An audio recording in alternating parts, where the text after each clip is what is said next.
ఈ అమ్మాయి లేకపోతే సృష్టి లేదు కదా. అవును. అందుకే అమ్మాయేగా జన్మకు కారణం. ఏంటి అమ్మ అమ్మాయి అమ్మాయేగా ఇక్కడ తిరగడానికి కారణం. ఆ మాయే కదా ఈ జన్మకు కారణం. అందుకే ఆ పదాలన్నీ పక్క పక్కనే ఉంటాయి, గుర్తుంచుకో భాషలో. ఇది భారతీయత. ఆ మాయ అమ్మాయ అమ్మయే. చూసావా ఎంత బాగుందో. అమ్మాయి లేకపోతే ఏముంది ఈ లోకం? అసలు లోకం దేని చుట్టూ తిరుగుతుంది? అమ్మాయి చుట్టూ. అంతే. ఓకే. అసలు స్త్రీ లేకపోతే అసలు సృష్టి లేదు కదా. అవును. అంటే డమ్ అయిపోయింది మొత్తం, ప్రపంచం అంతా కూడా జీరో. అందుకే ఆవిడని ఆదిశక్తి, భువనేశ్వరి, అమ్మ అన్నారు. కాళికాదేవి మహాశక్తి స్వరూపిణి. ఎవరు? అమ్మాయే, అమ్మాయే. ఈ సృష్టి యావత్తు పాడైపోవట్లేదు, చెడిపోవడం లేదు, చెడిపోతుంది. ఇది పరిణామ క్రమం. ఈ సృష్టి యావత్తు చక్రంలో బంధించబడింది. ఆ చక్ర కాలచక్రం అని. అది కాలచక్రం అంటే కాలము అంటే కాల. కాల అంటే ఏంటి? బ్లాక్. బ్లాక్ చీకటి. కాళిక మహాశక్తి. కాల కాలము. కాలంలోనే బంధించబడింది అందరం. బ్రహ్మ విష్ణు మహేశ్వరులు కూడా కాలంలోనే బంధించబడి, యుగాలన్నీ కాలంలోనే బంధించింది. అందుకే కాలమే అన్నిటికంటే గొప్పది. కాలం గొప్పదా అంటే కాలాన్ని సృష్టించినటువంటి కాళికాదేవి. కాళీ. ఖాళీగా ఎవరైనా ఉంటే అది మహంకాళి అయిపోతుంది. ఖాళీగా ఎవరు ఉండకూడదు. సమయాన్ని వినియోగించుకోవాలి, ఎప్పుడు ఎంగేజ్ అయ్యి ఉండాలి, లేకపోతే వినాశనానికి దారితీస్తుంది. అదే ఖాళీ. ఖాళీ ఉండకూడదు. అది సైంటిఫిక్గా చూసినట్టయితే everybody comes from the black hole. శూన్యంలో పడిపోతారనా? బ్లాక్ హోల్ నుంచి పుట్టిన వాళ్ళం మనందరం. ఓకే ఓకే, అర్థమైందా? ఈ సృష్టి యావత్తు ప్లానెట్స్ అన్ని పుడుతున్నాయంటే బ్లాక్ హోల్లోంచే పుడుతున్నాయి. ఓకే. సృష్టి ఆరంభం కూడా ఎక్కడి నుంచి వచ్చింది? Dark matter. సైంటిఫిక్గా ఎలా? డార్క్ మ్యాటర్ నుంచే పదార్థం పుట్టింది. ఓకే. ఇంతకుముందు నువ్వు ఉన్నావంటే తల్లి గర్భంలో లేవు కదా. పదార్థం అక్యుములేట్ అయింది. ఎలా అయింది? శూన్యం నుంచి. దాంట్లో ముక్కు, కళ్ళు, కాళ్ళు, చేతులు, వాటి గోర్లకి పాలిష్ బయట వేసి తెచ్చుకున్నావు అనుకో, రంగు దేవుడు సహజంగా చూడు పింక్ కలర్ వేసాడు నాకు. అవును. నువ్వు పింక్కి బదులు ఎరుపు, నలుపు అన్నీ వేసుకుంటున్నావు. అది ఆయన వేసే పంపించాడు దేనికి కలర్ వేయాలో. ఇవన్నీ అనవసరమైన అంటారు. అవసరాలన్నీ భగవంతుడే తీర్చాడు పంచభూతాల ద్వారా. మరి ఇవన్నీ సృష్టించింది భగవంతుడు కాదంటారా? భగవంతుడు ఒక రోబోని తయారు చేసి ఆ రోబోకి ఆర్టిఫిషియల్ ఇంటెలిజెన్స్ ఇచ్చారనుకో, దాన్ని ఎవరైనా ఆపరేట్ చేయాలా? మరి రోబోనే ఆపరేట్ చేసే సిస్టమ్ వాడి చేతిలో పెట్టుకోకపోతే నిన్ను సొంతంగా ఆయనలాగా తయారు చేసి వదిలేసిన తర్వాత ఆయన ఎందుకు ఆపరేట్ చేస్తాడు? అందుకు నువ్వు చేసుకునేటట్టు నిన్ను తయారు చేశాడు. ఆయనకు స్వార్థం లేదు, స్వేచ్ఛనిచ్చాడు. నువ్వేం చేస్తున్నావు? అనవసరాలకి అవసరాలను ఉపయోగించుకోమని అన్నీ ఇస్తే, పంచభూతాలను ఇస్తే, మరి 2 విత్తనాలు వేయరా అంటే దాంట్లోంచి వచ్చింది తినరా అంటే దాన్ని అమ్మేసుకున్నావు. నీళ్లు ఉట్టినే పైనుంచి నీకు నీళ్లు ఇస్తాను రావా అంటే మా ట్యాంకులో పెట్టుకుని దానికి ఫిల్టర్లు వేసుకుని తాగుతానన్నావు. నీ ఇష్టం, నీ కర్మ. నీ ఆలోచన ఇంత దిగజారిపోతే అది సైన్స్ పేరుతో నేను చాలా అభివృద్ధి చెందాను అనుకోండి. సైంటిస్టులు మేమేమో ఇప్పుడు కాబట్టి గొడ్డలు కప్పుకొని వచ్చాం. మాకు గొడ్డ అవసరం కూడా లేదు, అంటే వస్త్రం యొక్క అవసరం కూడా లేదు మాకు. దిగంబరులమై ఉంటాం మా సాధనలో. శరీరమే దిక్కులు అంటే అష్టదిక్కులు. అంబరం అంటే వస్త్రం. దిక్కులను అంబరంగా కలిగినటువంటిది శరీరం. మళ్ళా దీనికో శరీరానికి ఇంకొక గొడ్డ. ఈ శరీరమే నీకు గొడ్డ.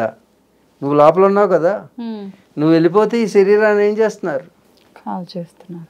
మరి ఏది గొడ్డ? ఈ శరీరమే ఒక వస్త్రం. మళ్ళా దీనికి వస్త్రాలు అంటే ఒక గ్యాడ్జెట్టే దానికి కవర్ వేస్తే ఆ కవర్కి మళ్ళా కవరు. అందుకే ఇది ఆధునికులు ఆడే ఆట. ఆధునికత పేరుతో ఆధునికులు ఆడే ఆట. సహజంగా పరిణామ దశలు వస్తుంటాయి.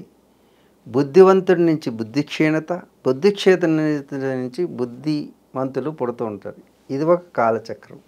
కాబట్టి ఈ కాలం అనేటటువంటి చక్రంలో జరుగుతున్నటువంటిది యథాతథంగా దర్శిస్తూ దేని యందు వికారం చెందకుండా నీవు నీ స్థితిలో ఉండగలిగితే అది యోగం అవుతుంది.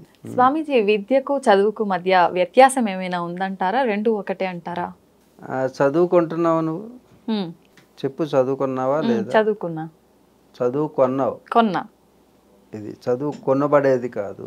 ఉమ్, చదువుకి విద్యకి మధ్య ఉన్నటువంటి వ్యత్యాసం ఏమిటి అని అడుగుతున్నావు. ఉమ్, చదువు అంటే ఇంగ్లీష్లో రీడింగ్. ఉమ్, చదువుతూ ఉంటావు. ఉమ్, అంటే నువ్వు ఒక పుస్తకాన్ని దాంట్లో రాసినటువంటి విషయాన్ని ఉమ్, చదువుకొని అది మెమరీలో పెట్టుకొని మరలా తిరిగి దాన్ని ఉమ్, పరీక్షల్లో రాసేస్తే బాధ్యత అయిపోతుంది. ఉమ్, అంతవరకు. చదువు మార్కుల కోసం ఉమ్, చదువుకుంటున్నాం మనం. చదువు కొంటున్నాం. మార్కుల కోసం. అవును. మార్కుల కోసం నువ్వు చేసే ప్రయత్నాన్ని, ఉమ్, పుస్తకాల ద్వారా నువ్వు తెలుసుకునే దాన్ని చదువు అంటారు. ఉమ్, చదువు మార్కులనిస్తుంది, ఉమ్, కానీ విద్య మార్పునిస్తుంది. మార్కులు తెచ్చుకుంటే ఉమ్, నువ్వు చదువుకున్నవాడు అవుతావు, కానీ జీవితంలో మార్పుని తెస్తే విద్యావంతుడు అవుతావు. ఓకే. పుస్తకాల ద్వారా తెలుసుకుంటే వచ్చేది చదువు. ఉమ్, నీ మస్తకం ద్వారా తెలుసుకునే దాన్ని విద్య అంటారు. పుస్తకంలో ఉన్న విషయాన్నైనా నీ మస్తకంలో ఎప్పుడూ పదిలంగా చేసుకుని అది వికాసానికి వినియోగించుకోగలిగితే దాన్ని విద్య అంటారు. ఉమ్, అర్థమైందా? ఉమ్, అందుకు నేనేమి చదువు కొనలేదు, నేను విద్యావంతుడిని అంటాను. విద్య మనం మనోవికాసాన్ని పొందింపజేసి బుద్ధి విచక్షణను పెంచి తద్వారా సత్యాన్ని తెలుసుకోవడానికి ఉపయోగపడేది విద్య. విద్య. కానీ చదువు ఉమ్, వాస్తవిక దృక్పథం అంటే సైన్స్. ఆ, సైన్స్ ఎంతవరకు తెలుసుకుంటుందో అది చదువు. కానీ చదువు చదివి చదివి చదివి ఈ చదువు ఎక్కడ ఆగిపోతుందో, ఇంకా తెలుసుకోలేదో, ఆ తెలియని దాన్ని తెలియజెప్పేటటువంటి సత్యాన్ని గురించి తెలియజెప్పేది విద్య. ఏంటి? సైన్స్ అంతా వెళ్ళి ఆగిపోతుంది ఒక చోట, ఉమ్, ఉమ్, డెడ్ ఎండ్ వస్తుంది, ఇంకా అక్కడి నుంచి సమాధానం దొరకదు వీళ్ళకి. దొరకదు. ఓకే. ఇప్పుడైనా చూడండి, క్వాంటమ్ ఫిజిక్స్ కానీ అటమ్ గురించి కానీ ఇప్పటి వరకు సైంటిస్టులు తెలుసుకున్నది 1%. ఉమ్, 99.9% ఉంది. ఉంది ఇంకా. ఎప్పుడు తెలుసుకుంటారు? సాధ్యపడదా? కానీ we can explain for any extent. Um, that is అది విద్య. ఓకే. విద్య అనేటటువంటిది ఈ సృష్టి యావత్తుని కూడా గురించి తెలియజెప్పేటటువంటి దాన్ని విద్య అంటారు. అంటే దానికి తెలియందంటూ లేదు. విద్ జ్ఞానే అని అర్థం. విద్య అనే పదం దేని నుంచి వచ్చిందంటే విద్ అనే సంస్కృత ధాతువు నుంచి వచ్చింది. ఉమ్, విద్య అంటే ఏంటి అంటే చెప్పలేరు. విద్య అంటే చదువుకోవడం అనుకుంటారు. విద్య అంటే అది కాదు. విద్ అనే సంస్కృత ధాతువుకి జ్ఞానం అని పేరు. ఉమ్, విద్య అనేది కలిగినటువంటి దేశం ఈ ప్రపంచంలో ఏదైనా ఉంటే ఈ భూమండలం మీద అది భారతదేశం. మిగతా వాళ్ళు విద్యావంతులు కాదు, నువ్వు అడిగినట్టు చదువుకున్న వాళ్ళు. ఉమ్, చదువుకుంటే సైంటిస్టులు అవుతారు, విద్యావంతులైతే సైంటిస్టులు అవుతారు. ఋషులే విద్యావంతులు. ఋషులు కలిగిన దేశం భారతదేశం. విద్య, చదువు. చదువు జీతాన్ని ఇస్తుంది, బ్రతుకు తెరువునిస్తుంది. ఉమ్, కానీ విద్య జీవితాన్ని ఇస్తుంది, అది జీవితానికి పరమార్థం చూపిస్తుంది. అలాగే చదువు ఎప్పుడూ కూడా పుస్తకంలో ఉంటుంది, విద్య మస్తకంలో ఉంటుంది. చదువు కొంటే వస్తుంది, విద్య తెలుసుకుంటే వస్తుంది. అందుకే పుస్తకంలో కొంతే ఉంటుంది, మస్తకంలో అంతా ఉంటుంది. పుస్తకంలో ఉండేది చదువు, మస్తకంలో ఉండేది విద్య. విద్య వికాసాన్ని ఇస్తుంది, చదువు ధనాన్ని ఇస్తుంది, విద్య సాధనాన్ని ఇస్తుంది. అలాగే చదువుకుంటే మార్కులు వస్తాయి, విద్యావంతుడైతే జీవితంలో మార్పులు వస్తాయి. ఈ విధంగా చాలా చెప్పొచ్చు. ఇది ప్రాస కాదు, భాష, సంస్కృతి, భాష పక్క పక్కనే ఉంటాయి. మీరు వెతుక్కుంటే చాలా అద్భుతమైనటువంటి విషయాలు వెలుగులోకి వస్తాయి. ఇది భారతీయ భాష యొక్క గొప్పతనం, భారతీయ విద్యా విధానం యొక్క గొప్పతనం. విద్యని ఆధారం చేసుకునే భారతీయులు జీవిస్తుంటారు. విద్ అంటే జ్ఞానే అని అర్థం, జ్ఞానం అంటే తెలుసుకునేది అని అర్థం. తెలుసుకోవడం అంటే దేని గురించి? ఏది ఇప్పటి వరకు ఈ సృష్టిలో ఏది తెలియలేదో తెలుసుకుంటే దాని గురించి తెలియచెప్పేదాన్ని విద్య అంటారు. అలాంటి విద్యావంతులు కలిగినటువంటిది భారతదేశం. భా అంటే తేజస్సు, తేజస్సు అంటే జ్ఞానము, జ్ఞానం అంటే విద్య.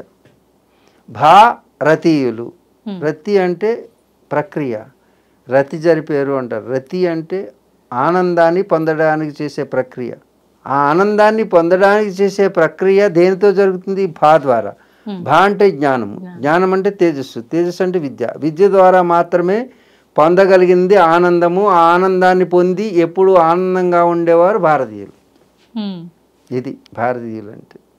నిజంగా మీరు వస్తున్నారనగానే నేను ఎన్నో క్వశ్చన్స్ అడగాలని అలా ఫిక్స్ అయిపోయి ఉన్నా స్వామీజీ, కానీ అసలు ఒక్క క్వశ్చన్ కూడా నేనైతే అడగలేదు. అసలు అడగాలన్న థాట్ కూడా రాకుండా మొత్తం మైమర్చిపోయా అని చెప్పాలి మీ మాటలకి. అసలు ఇంతసేపు మాట్లాడుకున్నాం కదా, దాదాపు గంట పైనే. అసలు ఎంత తెలుసుకున్నా, నేను ఇంత కూడా తెలుసుకోలేదేమో, ఇంకా చాలా ఉంది మీ నుంచి తెలుసుకోవాల్సింది అని అనిపిస్తుంది. సమయం అంత అయినట్టు అనిపించింది, 1 hour అయినట్టు లేదు, అనిపించలే. అసలు 1 hour చేస్తున్న ఫీలింగ్ లేదు. హ్యాపీగా అలా చాలా ఆనందంగా, మీరు ఇందాక అన్నారు కదా ఆనందం అని చెప్పి, సంతోషం, ఆనందం, ఆనందం, అనుభూతి అంతా నేను చెందిన ఫీలింగ్ నాకు ఉంది నిజంగా. చాలా సంతోషం. ఈ సమయం నీకైనా కనీసం ఆనందాన్ని ఇచ్చినందుకు, ఈ ఆనందం ప్రేక్షకులందరికీ కూడా పొందగలరని భావిస్తూ సర్వం శ్రీ సూర్యనారాయణ పరబ్రహ్మార్పణమస్తు. ఓం శాంతి శాంతి శాంతి. ధన్యవాదాలు స్వామీజీ.